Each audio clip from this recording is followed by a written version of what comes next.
5G क्या है सब, और 4G जो अभी आप वर्तमान में यूज कर रहे हैं उसमें भी एक ये आदमी उठाएगा तो सुनाई देगा, ए बाबू मंगरुआ दादी मर गिलू, तो उसको समझ में आ जाएगा कि हाँ दादी चल गिलू वहाँ से, दिल्ली से मर गिलू। तो ये जनरेशन होता है। जनरेशन का मतलब उसमें जो सुधार होता है उसे को ही हम जी कहते हैं। जी मतलब जनरेशन। अब ये 1G 2G 3G 4G ये सब जो थे सर, ये जनरेशन थे। ये कब आए थे सर? यहाँ पे आप देखेंगे 1G आया था 82 में आया था, ये 1992 में आया था 2G, 2001 में आ गया था आपका 3G, और 2012 में ही आपका 4G आ गया था, लेकिन हम लोग को नहीं मिला था, हम लोग को बाद में मिलना चालू हुआ है। दुनिया यूज कर रही है 5G। अभी हम लोग इंडिया में अभी 5G यूज के लिए नहीं है, अभी ट्रायल चल रहा है, इसको 1 से 2 साल में ये पब्लिक के लिए दे दिया जाएगा। अब इसमें मेन अंतर क्या होते हैं समझिए ध्यान से। 1G जो मोबाइल था उसकी स्पीड बहुत कम थी, लगभग 24 KB का था। सोचिए एक इमेज अच्छा से नहीं भेज पाएंगे वहां पे, और इसकी मोबाइल जो थी वो उसमें एक तो एंटीना निकला रहता था बहुत बड़ा साइज का, और इसकी सबसे बड़ी खराबी क्या थी, स्पीड कम था, और इससे आप मैसेज नहीं कर सकते हैं, केवल कॉल करेंगे। अतः हम ये कह सकते हैं कि जो 1G टेक्नोलॉजी था वो डिजिटल कुछ लिख नहीं सकता था, ये केवल एनालॉग सिग्नल भेजता था और कॉल कर सकता था। इससे सुधार के हम लोग लेके आए लोग 2G को, और ये 2G 1990 के एक दशक में आया था, और इसकी स्पीड 64 KB पर सेकेंड की थी। तो स्पीड तो बढ़ ही गई, लेकिन उतना भी क्या KB में स्पीड दे रहा है, कौन सा स्पीड है। लेकिन इसकी एक और खासियत क्या हो गई कि ये वॉइस तो करता ही था, इसके साथ साथ यहाँ देखिए मैसेज का साइन है, आप इससे मैसेज भी लिख के भेज सकते थे, हाय हेलो। और याद कीजिए आप वो टाइम जब एक मैसेज करने का 1 रुपया लगा करता था, तो इससे मैसेज भी कर सकते थे। इसके बाद जब आया 3G, तो पहली 3G जो थी वो MB में स्पीड देना चालू किया, और इसका फायदा ये हुआ कि आप बात तो कर सकते हैं, मैसेज भी कर सकते हैं, साथ साथ आप इंटरनेट भी चला सकते थे, गूगल वगैरह सर्च करते थे। नोकिया वाला मोबाइल में पहले जो था टॉर्च और जलता था, उसमें नेट और थोड़े चलता था, इसमें एक गेम होता था सांप वाला, इसे याद होगा आप लोग को। तो यहीं से आपका नेट का काम चालू हुआ, और यहीं से यूट्यूब वगैरह देना चालू कर दिया। लेकिन इसकी खराबी क्या थी, 3G जो था उसमें यूट्यूब चलता था ना, बड़ी बफरिंग करता था, देखते होंगे एक तो गोल गोल घूमते रहता था, जिस वजह से इसमें 3.5 लाया गया, 3.7 लाया गया। तो मतलब इसी से थोड़ा थोड़ा और सुधारा गया ताकि उसमें बफरिंग कम हो सके।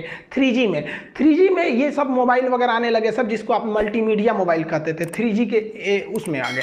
अब उसके बाद जब मेन लॉन्च हुआ 2009-10 के पास आपका 4G का जो मेन प्रोटोकॉल चालू हुआ, तब इसमें क्या हुआ, 100 Mbps का स्पीड आपको मिलना चालू हो गया, और यहीं से आप वीडियो कॉलिंग चालू किए थे। इधर आपका वीडियो कॉलिंग, आपका जो वो मल्टीमीडिया मोबाइल था उसमें वीडियो कॉलिंग नहीं किए होंगे, तो ये फैसिलिटी दे दिया 4G आपको वीडियो कॉलिंग का। आज जितना भी मोबाइल वगैरह देख रहे हैं लोग वो 4G है, कई तो 5G भी मोबाइलें आ गई हैं, हालांकि 5G बहुत जल्दी हम लोग को सर्विस मिलेगा। अब आने वाला है 5G इंडिया में बहुत जल्दी। इसकी खासियत क्या होगी, ये सेम 4G की तरह होगा, लेकिन उससे स्पीड ज़्यादा होगा और एडवांस ज़्यादा होगा। ये मोबाइल के साथ साथ दूसरे चीज़ को कनेक्ट कर देगा। आप अपने कार को अपने मोबाइल से कनेक्ट कर दीजिएगा ना, तो जैसे यहाँ मोबाइल में घुमाइए, उधर कार घूम रहा है, फ्रिज को कनेक्ट कर दीजिए 5G, तो फ्रिज में भी 5G टेक्नोलॉजी होना चाहिए। और दरवाजा खोलना है तो यहीं से खोल दीजिए, इन्वर्टर बंद करना है यहीं से कर दीजिए। आप पता चले आप मान लीजिए गए हैं दिल्ली, आपका घर है चेन्नई में, आप भूल गए कि इन्वर्टर तो बंदे नहीं किए, तो 5G टेक्नोलॉजी रहेगा ना, तो वहीं से ऑफ कर दीजिएगा तो वो ऑफ हो जाएगा। बल्ब वगैरह जला सकते हैं, बुझा सकते हैं। तो वो सब ऐसा नहीं है कि केवल मोबाइल 5G हो जाएगा, घर में आपका 5G है ये नहीं है तो नहीं होगा, उसमें भी टेक्नोलॉजी बढ़ानी पड़ेगी। तो आज के समय 5G की ओर जा रहा है, लेकिन हम लोग वर्तमान में 4G यूज कर रहे हैं, और एक काफी लंबे समय तक 4G यूज करेंगे। लेकिन 4G भी अचानक से डेवलप नहीं हुआ। 4G की जितनी रिक्वायरमेंट थी उतना कोई भी कंपनी पूरी नहीं कर पा रही थी, इसीलिए गवर्नमेंट ने कहा कि देखिए आप 4G ले लीजिए, लेकिन इसमें सुधार करते रहिए, लॉन्ग टाइम तक आपको सुधार करना पड़ेगा। तो उसी को कहा गया लॉन्ग टर्म इवोल्यूशन, यानी उसमें सुधार। तो लॉन्ग टर्म इवोल्यूशन को आप LTE करते हैं। तो जब 4G टेक्नोलॉजी में धीरे धीरे सुधार की क्रिया होती है तो उसी को हम लोग कहते हैं LTE। अब ये 4G दो अलग अलग चीज का यूज कर रही थी। इंटरनेट चलाने के लिए डाटा भेज रही थी, वो ऑप्टिकल फाइबर के थ्रू भेज रही थी बहुत तेज स्पीड में, और जो वॉइस था ना बात करने के लिए, उसके लिए वो रेडियो फ्रीक्वेंसी का यूज करती थी RF। रेडियो फ्रीक्वेंसी में डिस्टरबेंस बड़ी ज्यादा होता है। तो 4G जब लाया गया तो LTE लाया गया, क्योंकि इसमें सुधार की जरूरत थी।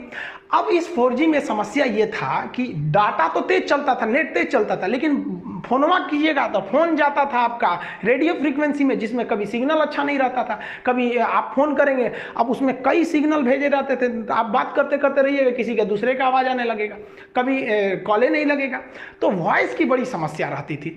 तो कंपनियों ने सोचा कि भाई आप जियो भी लिए होंगे ना शुरुआत में, तो 6 बार फोन कीजिएगा तो 1 बार लगता था। शुरुआत में जब जियो आया था तो लगता ही नहीं था फोन। रीजन क्या था कि 4G का डाटा स्पीड तो ठीक था, लेकिन जो वॉइस भेजता था ना वो क्या करता था, वो रेडियो फ्रीक्वेंसी में भेज देता था। तो रिलायंस ने क्या किया, उसने कहा कि एक काम करते हैं, हम जो डाटा भेज रहे हैं एक काम करते हैं उसी के साथ साथ हम वॉइस को भेज देते हैं, तो दोनों का स्पीड तेज हो जाएगा। तो उसने इस LTE में वॉइस भी जोड़ दिया, तो उसी को कहा गया वॉइस ओवर LTE। तो LTE का तो पहले पता है, बस उसमें वॉइस ओवर जोड़ देंगे तो वोल्टी हो गया। तो रिलायंस जब लाया था शुरुआत में जियो को तो LTE लाया था, तो बड़ी उसकी कॉलिंग की समस्या थी। तब क्या किया, 1 साल बाद उसने वोल्टी ला दिया। अब इसमें कॉलिंग समस्या नहीं, जहां से नेट जा रहा है वहीं से आपका वॉइस को भेज दे रहा है। और ये क्या करता है, वॉइस को प्रेफरेंस ज्यादा देता है। इसलिए आप देखेंगे अगर वोल्टी मोबाइल रहेगा ना खटाक से लग जाता है, और LTE वाला रहेगा ना तो टूक टूक टूक टूक करेगा, जल्दी लगेगा नहीं। अब वोल्टी वाला फटाक से लग जाता है। और वोल्टी में अगर आप देखेंगे तो जब आप वॉइस कर रहे होते हैं तो आपका नेट थोड़ा सा उसको नेट को प्रेफरेंस कम देता है, वॉइस को प्रेफरेंस ज्यादा देता है। तो आजकल जितनी भी मोबाइलें आ गई हैं सब वोल्टी आ गई हैं। अब वोल्टी को गोली मारी, अब तो 5G आ गए हैं सब। तो 4G की शुरुआती कंडीशन LTE, उसका एडवांस वर्जन वोल्टी हो गया।